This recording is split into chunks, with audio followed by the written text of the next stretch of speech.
कासगंज गांव में एक कुबड़ा बूढ़ा जंगल के बीचों बीच एक झोपड़ी बनाकर रहा करता था। वो बूढ़ा रात के समय ही अपनी झोपड़ी से बाहर निकला करता था।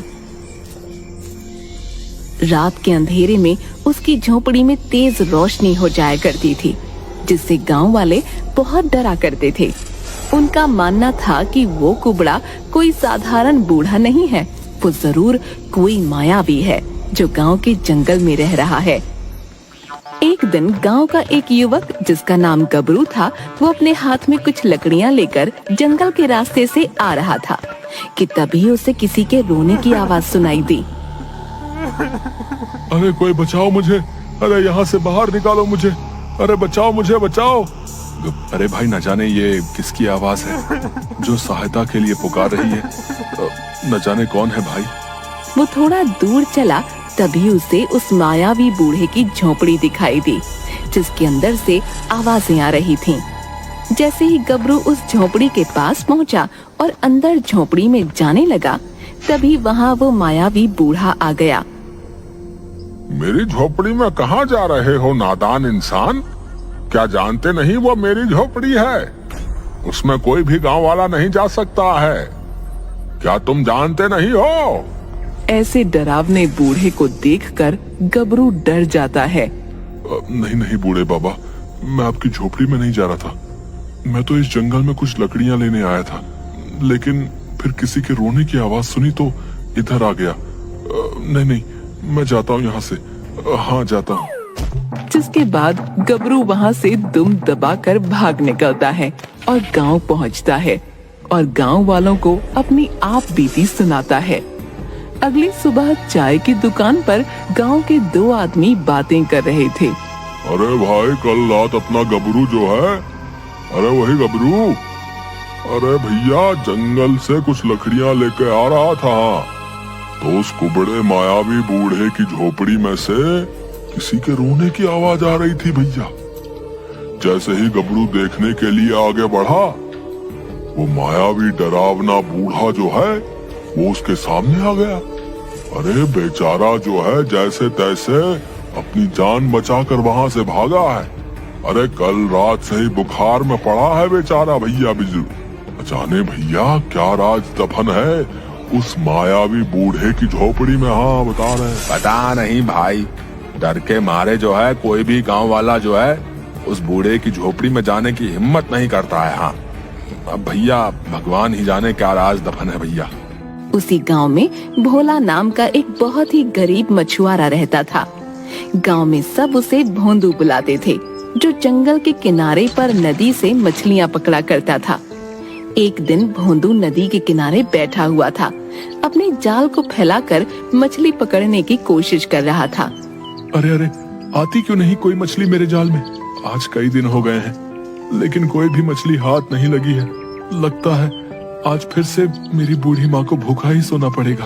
हे भगवान, तू कब कृपा करेगा मुझ गरीब पर? और वो रोने लगता है।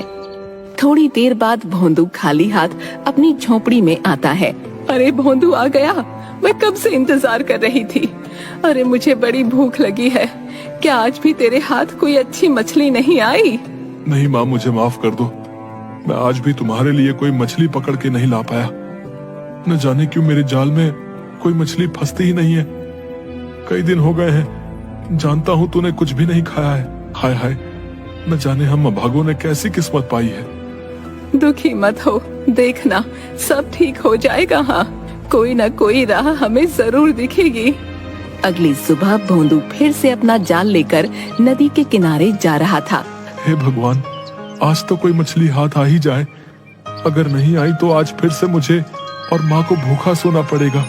भोंदू थोड़ी दूर चलता है कि उसे जंगल की ओर से किसी के रोने की आवाज सुनाई देती है। अरे कोई है? अरे निकालो मुझे यहाँ से, कोई तो सहायता करो मेरी, निकालो मुझे यहाँ से। अरे ये कौन रो रहा है? लगता है किसी को सहायता की आवश्यकता है, लेकिन ये आवाज तो जंगल की ओर से आ रही है। न जाने जंगल की ओर जाना ठीक होगा या नहीं। गांव वाले तो अजीबोगरीब बातें करते हैं इस जंगल को लेकर, लेकिन कोई सहायता के लिए पुकार रहा है, इसलिए जाना होगा। जैसे ही भोंदू थोड़ा आगे बढ़ता है, अचानक से उसे उस मायावी बूढ़े की झोपड़ी से जोर जोर से रोने की आवाज सुनाई देने लगी। अरे कोई है इस जंगल में? मेरी सहायता करो, मैं मर रहा हूँ। मेरी सहायता करो, निकालो मुझे यहाँ से। न जाने ये किसकी आवाज है, कौन सहायता के लिए पुकार रहा है। भोंदू जैसे ही आगे बढ़ा तो उसे उस कुबड़े मायावी बूढ़े की झोपड़ी दिखाई दी, जहाँ से आवाज आ रही थी।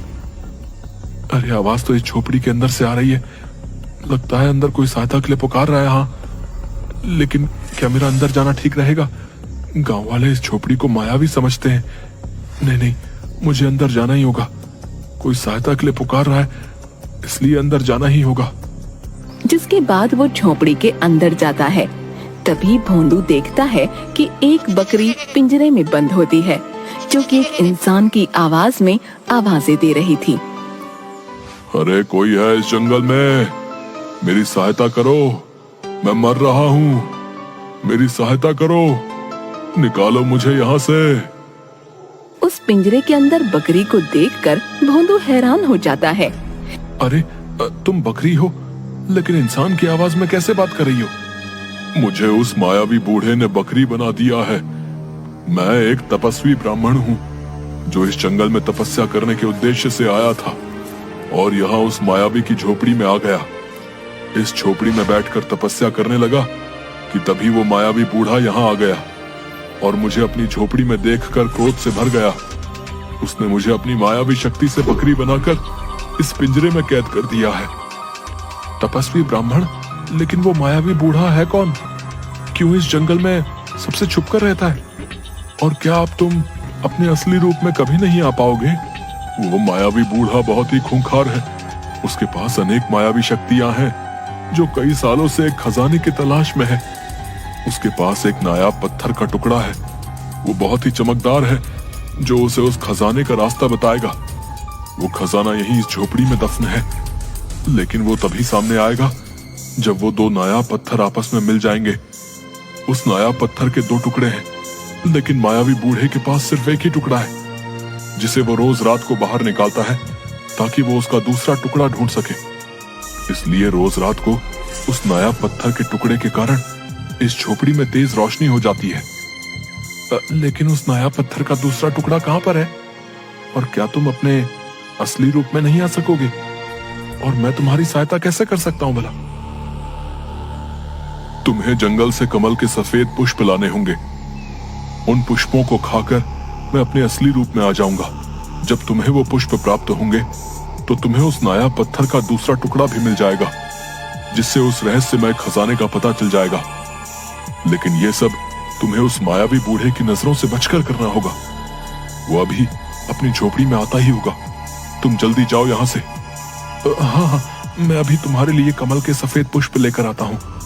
जिसके बाद भोंदू सफेद पुष्प लेने जंगल जाता है और एक नदी किनारे सफेद कमल के पुष्प देखता है। लेकिन जैसे ही वो पुष्प लेने के लिए हाथ बढ़ाता है, वो कमल के पुष्प गायब हो जाते हैं। भोंदू ये देखकर हैरान हो जाता है। वो जब भी अपना हाथ पुष्प की ओर बढ़ाता, वो गायब हो जाते। अब न जाने क्यों ये पुष्प मेरे हाथ लगाते ही गायब हो रहे हैं। हे भगवान, अब तुम ही कोई राह दिखाओ, मेरी तो कुछ समझ में नहीं आ रहा है। तभी भोंदू के पास एक नदी से एक कछुआ बाहर आता है। तुम जो कोई भी हो, ये चमकदार कमल के पुष्प तुम्हें ऐसे प्राप्त नहीं होंगे। इसके लिए तुम्हें अपनी कोई एक वस्तु जो तुम्हें सबसे प्रिय हो और तुम्हारे लिए जरूरी हो, इस नदी में डाल देनी होगी। तभी ये पुष्प तुम्हें हासिल हो पाएंगे। कछुए जी, मेरे पास तो ऐसा कुछ भी नहीं है। मैं तो एक गरीब मछुआरा हूँ, जो मछलियाँ पकड़कर ही अपना गुजर बसर करता है। मेरे पास तो इस मछली के जाल के सिवा और कुछ भी नहीं है, और ये मुझे सबसे प्यारा भी है। ये ना हो तो मैं मछलियाँ पकड़ ही ना पाऊँ। हाँ, मैं ऐसे ही नदी में डाल देता हूँ। जिसके बाद भोंदू अपना जाल उस नदी में डाल देता है। जिसके बाद वो कमल के चमकदार पुष्प फिर से दिखाई देते हैं। भोंदू उन्हें तोड़ लेता है जैसे ही भोंदू के हाथ में पुष्प आते हैं, अचानक से नदी किनारे एक पत्थर बहुत चमकने लगता है। पुष्प तो मुझे प्राप्त हो गए हैं, लेकिन ये चमकती हुई चीज क्या है भला? ये चमकती चीज नायाब पत्थर का दूसरा टुकड़ा है। तुम एक ईमानदार और साफ दिल इंसान हो, जिसके पास इस नदी को देने के लिए कुछ भी नहीं था, लेकिन तुम्हारे लिए जो सबसे कीमती और उपयोगी था, तुमने वही इसमें डाल दिया। इसलिए ये नायाब पत्थर तुम्हारे हिस्से में आ गया है। जाओ, इसे यहां से ले जाओ, इससे पहले कि वो मायावी बूढ़ा यहां आ जाए। वो तुम्हें अपनी मायावी शक्तियों से मार डालेगा। जाओ, यहां से ले जाओ इस पत्थर को। भोंदू वहां से कमल के चमकदार सफेद पुष्प और नायाब पत्थर का टुकड़ा लेकर मायावी बूढ़े की झोपड़ी में आ जाता है। ये देखो, ले आया मैं तुम्हारे लिए कमल के सफेद पुष्प। भोंदू उस बकरी रूपी ब्राह्मण को वो सफेद पुष्प देने ही वाला होता है, तभी वहाँ पर मायावी बूढ़ा आ जाता है। कौन हो तुम लड़के, और मेरी इस झोपड़ी में आने का तो साहस कैसे किया? बूढ़े बाबा, मेरा उद्देश्य आपको कोई हानि पहुंचाना नहीं है। मैं तो बस इस बकरी रूपी ब्राह्मण की सहायता कर रहा था।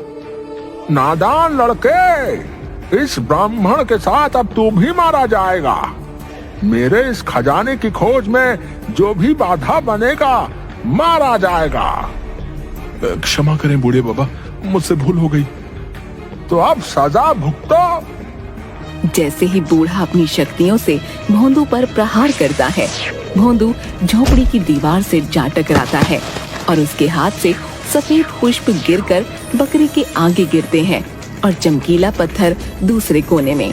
सफेद पुष्प को बकरी झट से खा जाती है, जिससे बकरी तपस्वी ब्राह्मण का रूप ले लेती है। तभी अपनी शक्तियों से मायावी बूढ़ा उस पूरी झोपड़ी को गुस्से में उड़ा देता है और तपस्वी ब्राह्मण और मायावी बूढ़े में घमासान युद्ध होता है। अब तुम्हारा अंत है दुष्ट, तुम मेरा कुछ नहीं बिगाड़ सकते हैं। मायावी बूढ़ा ब्राह्मण को गले से पकड़कर उठा देता है। तभी वहाँ बेहोश भोंदू उठकर चमकीले पत्थर को उठाता है और उसका दूसरा टुकड़ा मायावी बूढ़े के पास गिरा होता है। भोंदू उन दोनों टुकड़ों को जोड़ देता है, जिससे एक बहुत तेज रोशनी निकलती है। भोंदू ये सब देखकर हैरान हो जाता है। भोंदू, तुम डरो मत। इस नायाबी पत्थर ने इस मायावी बूढ़े की लालच की सजा इसे दे दी है। ये कोई साधारण पत्थर नहीं है। जब भी कोई अपने लालच के लिए इसे इस्तेमाल करेगा, तो ये उसे जला कर राख कर देगा। लेकिन ये मायावी बूढ़ा ये जानते हुए भी अपने लालच में अंधा हो गया और अपना सर्वनाश कर बैठा। अरे अरे, ये क्या हो गया भैया? इस बूढ़े बाबा को लालच नहीं करना चाहिए था भैया। तभी भोंदू और तपस्वी ब्राह्मण मुड़कर देखते हैं, झोपड़ी की जगह बेशकीमती खजाना सामने था। तपस्वी ब्राह्मण उस खजाने में से कुछ हिस्सा भोंदू को देते हैं। ये लो भले इंसान, इस खजाने में से कुछ हिस्सा तुम्हारे लिए। ये तुम्हारी इंसानियत का तोहफा है। तुम एक साफ दिल के ईमानदार इंसान हो, जो बिना डरे मेरी सहायता करने इस मायावी झोपड़ी में चले आए। तुम्हारी ही वजह से मैं बकरी से अपने असली रूप में आ पाया। जाओ भोंदू, अब तुम इस खजाने की मदद से अपना जीवन अच्छे से व्यतीत करना। आपका बहुत बहुत धन्यवाद तपस्वी ब्राह्मण।